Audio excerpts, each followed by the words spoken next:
What's up, YouTube? Welcome back. As promised, here is the Nike Air Jordan 6 Maroon comparison. We have the retro here on the left side, and we have the original on the right. So yeah, the retro is pretty decent. You know, they did a pretty good job for the time. They have improved since then. The Carmines are really an improvement every time you see. So. There is a size difference. This is a size 11 and this is a size 10. So there will be a little bit of scale difference, but still pretty close just to get a comparison in. And the first thing you'll notice is the original Jordan 6, it's a little more narrow of a shoe, slightly. There could be, again, size reflection, but usually with retros we do see that they are wider.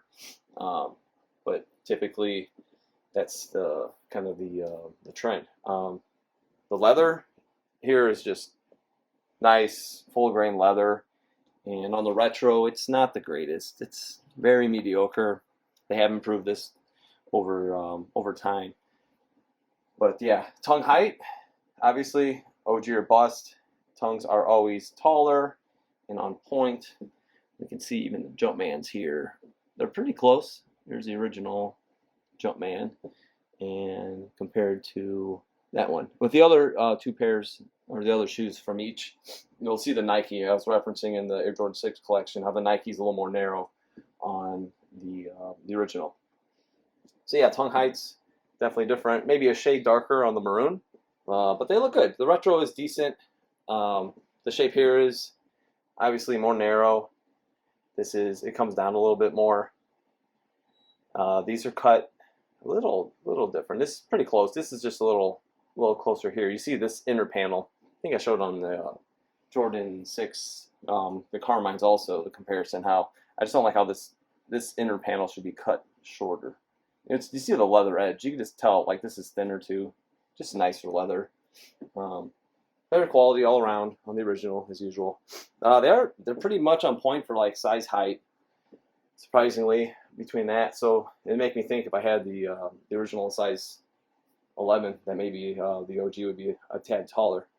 But that's your front view. The netting underneath here, the nylon, it's pretty close. I mean, it's nothing drastic to. It feels about the same. The punch holes are pretty identical too. Just good to see. But just more, you can see like the leather cuts, just more depth on the original. The quality gives it more contrast, even when it's all white or off-white. So ankle bubbles on the original flare out slightly more. I know that Jordan Brand has changed that quite a few times, making wider ones with the first retro of the black infrared, and then we see them kind of shrunk down before these retros came out, and now we see a little closer. They look pretty good. So no major gripes about those. And next we'll do a heel shot. So we have some maroon shirts in the background, as you can see. Twice as nice, one is none, and yeah, it's pretty cool to found. They're both size large, Nike original Maroon 6. So it's pretty cool to actually finally find the last colorway I was missing. You can see the Made in Korea here. So the heel tab on this one, it does look pretty much the same. It doesn't really flare out. It's more on the sport blues I have. Maybe it's a size 11 and a half, maybe just a larger size. It kind of flares out more. Everything's scaled a little differently. But we see like the earlier, before the Carmines, with the black infrareds and the maroons, the thinner font here on the Nike. You see it's a little thicker, but it doesn't look too bad. I don't hate it. It's centered at least. I can't deal with those black cement 4s in 2019. They were terrible. Between that and a few other things, I had to get rid of them. They drove me crazy, and their steel toes were not comfortable, I thought. So, but yeah, these are cool. No major reasons to get rid of them necessarily. But yeah, this is, you can tell the tongue height. You know, I'm not pulling on it necessarily high, and this I'm not gonna, stretch the original, but the retro is definitely shorter.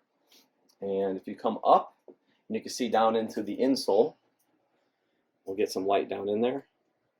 You can see on the original, it's got the registered logos. And I wish the originals, I know the Fire Red 3s are coming out and they forgot it again. So They got pretty close to the same scale on the stamps, but I just wish they would add those little details are nice, you know. So when we look down at the shoe here, we can see how I was talking about earlier. You can see where this is cut. It just looks a little better on the original, and this is kind of, you know, just the slope of it on the OG looks better.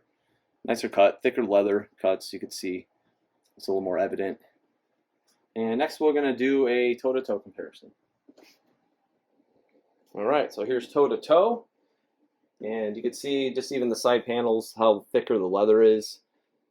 Perforations are a little bigger. Like the holes are punched just a little larger. I do like how they did on the retro here, even though the materials aren't as nice, but at least you got this textured side panel. And you can see it even more like maybe on this retro.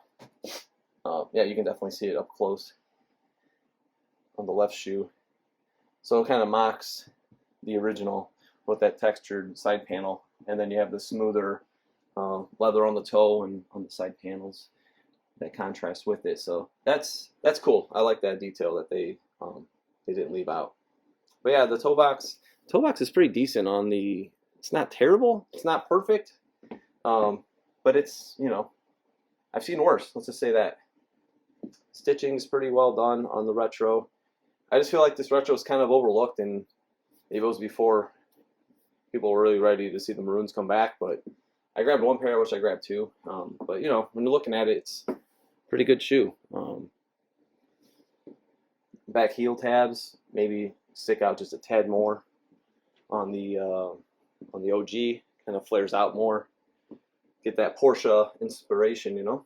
So that's yeah, toe to toe they look pretty good. But again, it's all about the materials and, you know, details. Materials and details are definitely it. And like we've seen before, you lose all this. This is just stitched around. And you pan over to the right, you'll see the original has actual inset. The way that they molded the shoes back in the day, it's completely different. Just gives it so much more flair. Even with these, you know, it's got pronounced. Everything's very pronounced. The leather cuts, they're thicker. It's more pronounced. This isn't bad, but it's kind of rounded off. And these kind of stick out more. All those accents toward the upper, you know, on the collar. But yeah, let's look at. I'm gonna slide these back, and we'll look at what I wanted to show you guys. Just each box, size 10, made in Korea. It's got the off-white and maroon, and then here they use the same coating with the off-white and maroon. Size 10, size 11.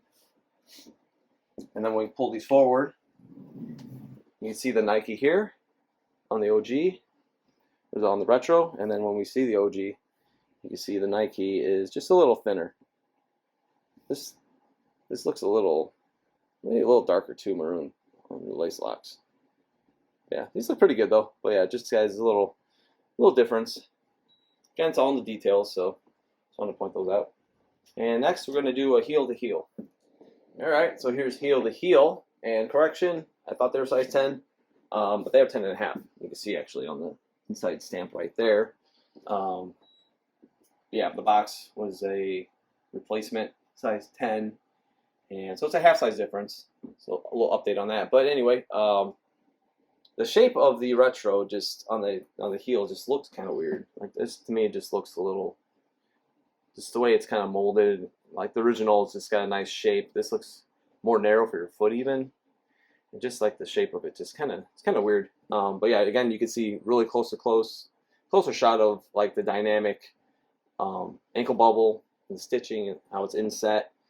Everything looks so, it just flows nicely. And the thicker cut leather, definitely here. See on the side panels, this is coming closer. So this would, you know, it gives it that whole sleek aerodynamic. You got more space here on this side and less on here. Perforations are pretty on point. But like I said earlier, they're a little smaller holes. Got larger holes, bigger bubble. Just gives it more, you know, more dynamic flare out. And yeah, that's pretty much it. The maroon shade even it's really good, I think, on the retro. It's not, you know, these are 31 years old now, so you're gonna have a little oxidation, a little color change, but I think the shades they did were pretty true, pretty close to the original. But yeah, can't beat that OG. The shape, the leather, as I spoke earlier, it's just undefeated. So there's a little look at the outsoles on both. I wish they just used a true translucent. You know, even when they tint them blue, it's kind of like a foggy translucent, I guess, gum, white gum. I don't know what you want to call it, but it doesn't have that same like shine that the ones that they've done since the 2019 black or the 2019 Carmines, whatever year it is. I don't really care about retro years. The last Carmines and last black infrareds, they definitely have that blue tint. It's a little more of a factory fresh finish. This is a little duller, but it looks fine. But yeah, just a preference. Jumpman's pretty close. Nothing too notable between the two. Maybe he's a little skinnier. I think in other videos comparison I've done, the original is just a little tweaked. But yeah, just wanted to show you guys the outsole mold for both. We'll check the Medial side next, just to do that, and then we'll wrap it up. So yeah, here's the old Medial one day, someday. Again, thick cuts on the leather. These don't really show as well. It's just like day and night when you look at the details of the shape, and just I think just the inner foot, you can see like the shape is just nicer on the original. It just looks better constructed. All the perforations, you know, just how this kind of has a nice shape to it. And this is kind of flat. Again, like the back panel looks kind of weird shaped to me. You can see, like, even in the shadows here, you can see you kind of lose all the detail here, just stitching around. So they try to kind of mock this again. They haven't quite perfected it yet, but it has improved since these have been released, which is kind of cool to see. Yeah, this will pretty much wrap the video. Hope you guys enjoyed this comparison of the retro Maroon and the original. So please subscribe to this channel. You can follow me on Instagram at OG or Bust, and we'll see you next time.